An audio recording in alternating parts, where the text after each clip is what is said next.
নমস্কার, শুভ দুপুর। আজকে আমি সম্পূর্ণ নিরামিষ ডাল শাক বানিয়েছি।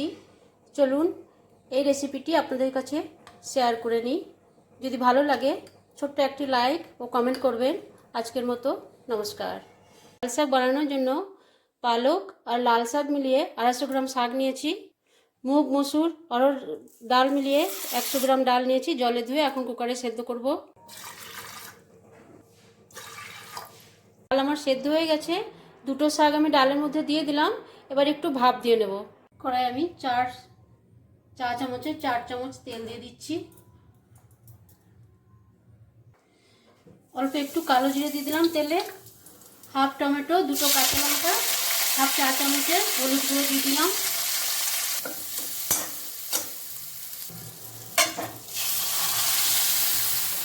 কতটা ঘনত্ব রাখবেন সেই মতো জল ব্যবহার করবেন। আমার আগে ঘি ও বাটার দিতে পারেন।